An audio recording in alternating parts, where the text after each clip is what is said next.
Good morning, teachers and students. This is Mr. P coming to you from Bulldog Bites headquarters. Today we'll be doing a tutorial for teachers on how to set up a Flipgrid assignment.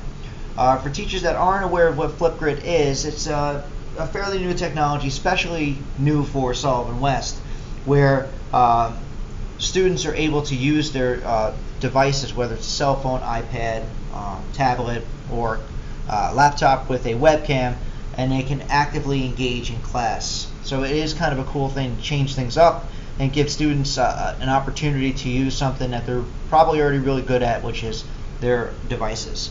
Anyhow, without further ado, we're going to go to flipgrid.com, where you'll see a screen like the one in front of you right now. You're going to go to Educator Login at the top. Okay, and for teachers using this account, as well as Sullivan West students, if you did want to create something, you're going to use your Microsoft login. Alright, for me, I already logged in once, which is the reason why this kind of used that single sign-on speedy way of doing it. But for the first time you're doing this, teachers, you will have to put in your Microsoft, your school email address and the password you use to log on to the computer. Okay, so what's going to wind up happening now is that you're going to see this home screen here. Now, I already have some grids that I had created for other teachers and creating some samples. Yours should be blank if you've never used this program before. Okay, so you're going to wind up clicking on Add New Grid. Okay, and you're going to give your grid Test Demo. Give it a title. So you should probably give the title that the assignment is based off of. The next part with setting this up is you're going to have to select the grid type. Go to School Email and hit Next. Alright, this is really important for you and giving your students access. Okay, so you're going to have to put all the endings of school email addresses or email addresses that your students might be using to log in. If you forget one and the kid's trying to use Gmail, he won't be able to log in with Gmail. So make sure that you take care of this. Alright, so we'll put at swcsd.org. That's one.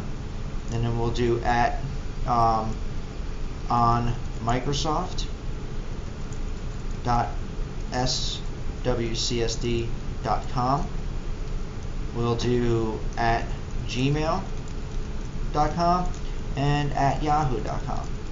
So that's kind of really important to make sure you cover all your bases, and it's certainly not going to hurt to put as many email endings as you possibly can.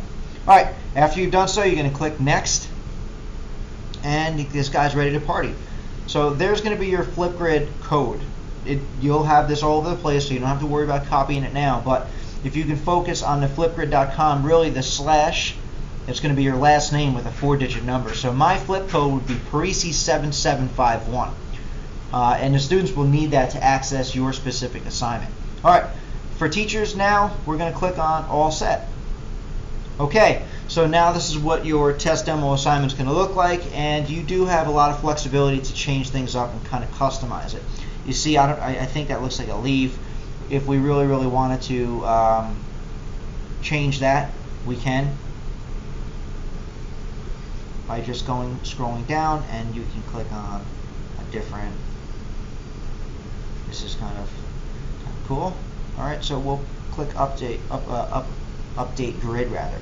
Okay, but going back here, there are some features that you can kind of set up now. Captions. This displays this auto-generated captions. So for students that are recording or they talk real low, it'll actually wind up captioning underneath, so you can read what they're saying. It's going to be up to you if you want to set it up like that.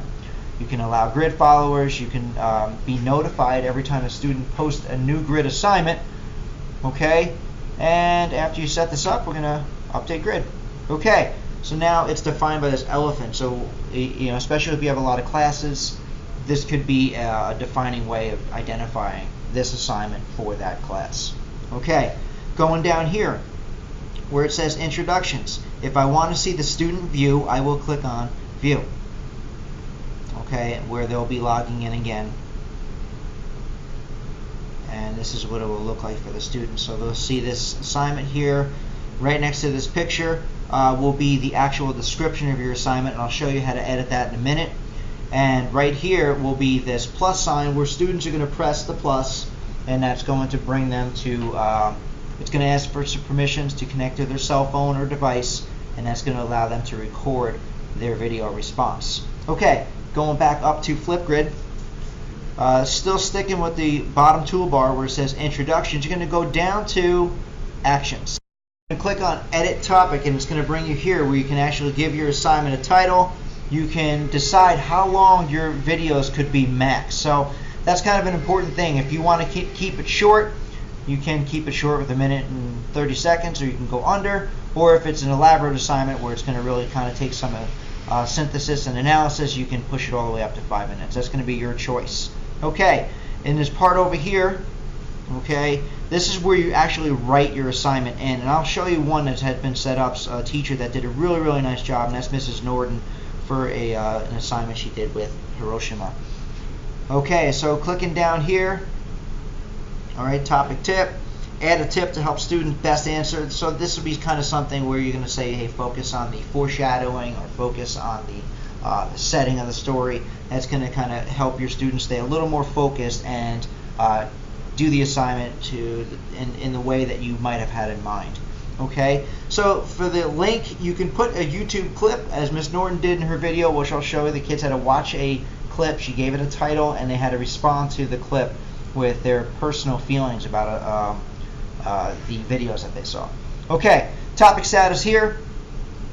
This is where you can kind of really further customize your way, student-to-student replies, so a student can comment to another. If you don't want that, you can just click it off, okay, or you can click it on. You can give a window for your assignment, okay, so today is the 13th, and you can make it due the 22nd at midnight, all right, or if you want this to go on forever, that's going to be up to you and how you want to assign this. Okay, so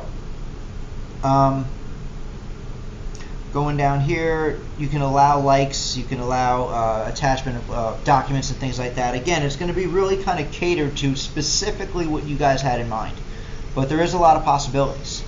Alright, once you've done this, you're going to update your topic, and students are going to see this when they come in, and it is a really neat thing. Okay, so now what I'd like to bring you guys to is a Flipgrid that was already done.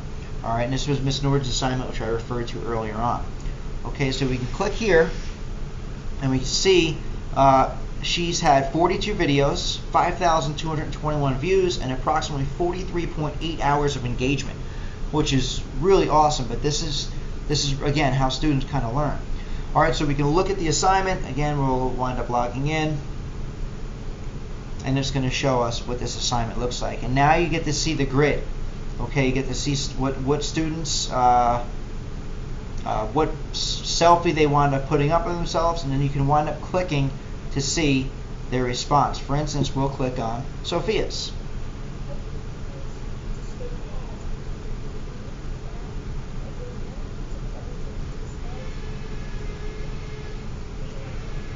Okay, so you kind of get the point, all right?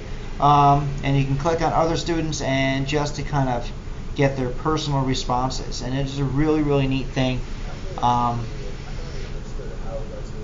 probably something that you can't do every day, but it certainly is a nice change of speed for a different type of assignment. Okay, the biggest obstacles you'll see is some students won't feel necessarily comfortable showing their video to their peers, but you know, it is an opportunity for students to practice public speaking. All right, and for students to kind of experience the online world, which is really making its way into the business place and conferences and conference calls.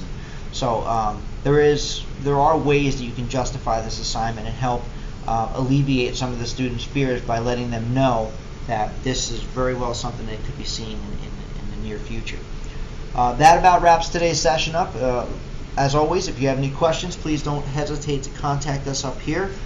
Please don't forget to like and share this video, and subscribe to our YouTube channel. Thanks, have a great day.